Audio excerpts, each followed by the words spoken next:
Estudo Bíblico Levítico 21, versos 1 a 24. Esse capítulo e o próximo possuem como chaves os versículos 6 e 8 do capítulo 21. Os sacerdotes tinham de ser santos ao Senhor, porque eles apresentavam as ofertas, verso 6, a Deus.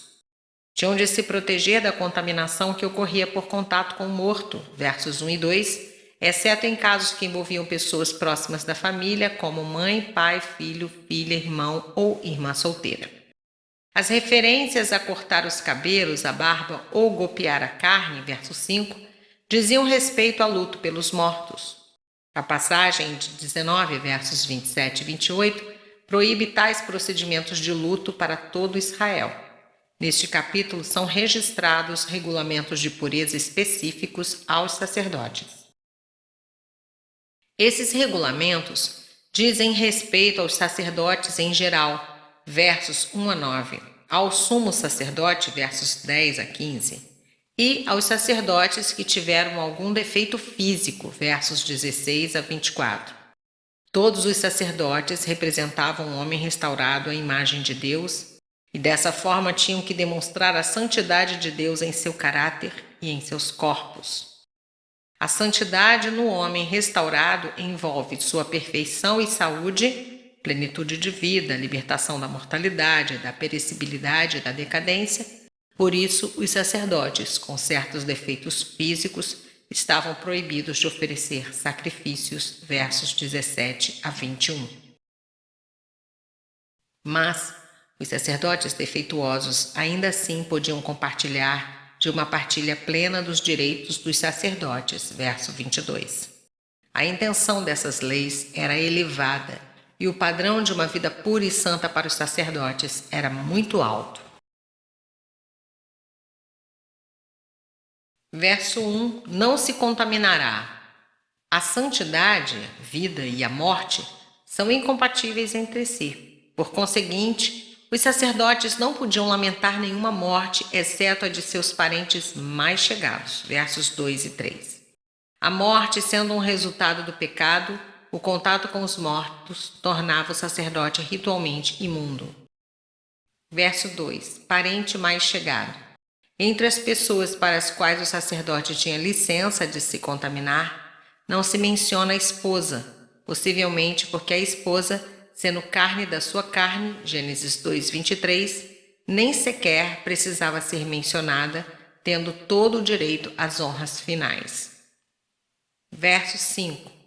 Não farão calva, não cortarão as extremidades da barba, nem ferirão a carne. Esses são sinais de luto empregados pelos pagãos. Um sacerdote que revelava sinais externos de desespero não estaria em condições de preencher seu lugar apontado no culto do templo. Não se fala, porém, da tristeza interna escondida no coração do sacerdote. É claro que o ideal de uma moralidade no interior do coração fica subentendido em todas as leis de Deus. Mas para o serviço visível e público, no templo visível e físico, os sacerdotes tinham que demonstrar perante Deus e os homens aquela pureza exterior e a perfeição física que é a parte cerimonial do sacrifício total do ser, da adoração em espírito e em verdade. Romanos 12, versos 1 e 2, João 4, versos 23 e 24. Verso 7. Mulher. A mulher do sacerdote tinha de ser aceitável. Ao casar-se, devia ser virgem. O texto estipula que não podia ser meretriz. Essa ordem reflete o fato indubitável de que a prostituição cultual era comum entre os vizinhos de Israel. A filha do sacerdote, verso 9, tinha igualmente de se manter pura. A prostituição da filha do sacerdote era punível com a morte. O sacerdote e sua família imediata tinham de ser santos. A esposa do sacerdote deveria ser uma mulher bondosa, pura, incontaminada, como também deve ser a esposa de um pastor nos dias de hoje. Verso 9. A filha de um sacerdote. Deus tem um alto padrão para os filhos dos sacerdotes. Nesse versículo, aplica-se esse alto princípio às suas filhas. O padrão para sua esposa foi dado nos versos 7. O padrão do bom sacerdote é, em suma, o de um homem que também governa bem a sua própria casa. 1 Timóteo 3, 4. Versos 10 a 15. Sobre cuja cabeça foi derramado o óleo da unção. O termo óleo da unção, Shemem Hamishra, vem do verbo meishra, significando ungir ou consagrar. O substantivo meishiach é ungido, o Cristo, o Messias. As estipulações para o sumo sacerdote eram ainda mais rigorosas. Ele não devia descobrir a cabeça, nem rasgar as vestes, sinais de luto permitidos aos sacerdotes comuns. Tinha de se casar com virgem das filhas de Israel, caso contrário, sua semente seria profanada. Ele era o símbolo da mais alta pureza. Não devia haver nada nele que contaminasse o santuário. A expressão nem sairá do santuário refere-se provavelmente a sair com a finalidade de ficar de luto e não significa que tinha residência fixa dentro do tabernáculo. Versos 18 a 23. As Escrituras fazem distinção entre a pessoa de um homem e a missão que ele exerce. Desse modo, ninguém de entre os descendentes de Arão podia exercer o ofício de sacerdote se tivesse certas imperfeições e incapacidades físicas. Esta desqualificação para a função sacerdotal não o impedia, entretanto, de receber a parte dos sacrifícios e ofertas que lhe tocava para seu sustento sagrado como membro da família sacerdotal.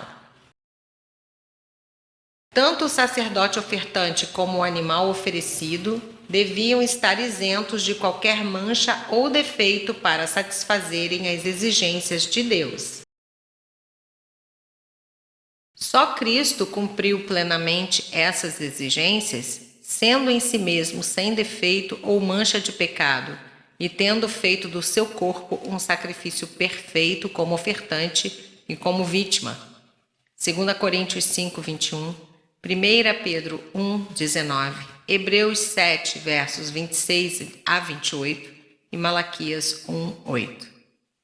Nota: na igreja de hoje, podemos entender que as pessoas são chamadas por Deus segundo o seu ministério, e que Deus dá a cada uma os dons e a capacidade que lhe apraz para exercer os vários cargos e funções no corpo de Cristo.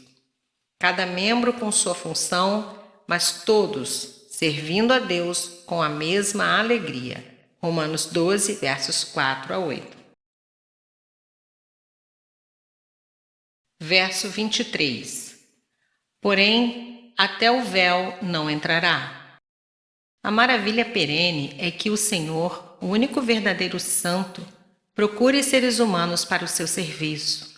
Mesmo quando há pessoas que não possuem defeitos físicos, carregam as manchas e marcas do pecado nas suas vidas interiores como filhos de Adão. Deus é misericordioso. Nota: hoje, todos nós, sem exceção, temos acesso ao altar e ao Santo dos Santos graças à obra redentora de Cristo Jesus. O véu foi rasgado, já não há mais separação entre nós e o nosso Deus, pois fomos purificados por Jesus. Mateus 27, 51.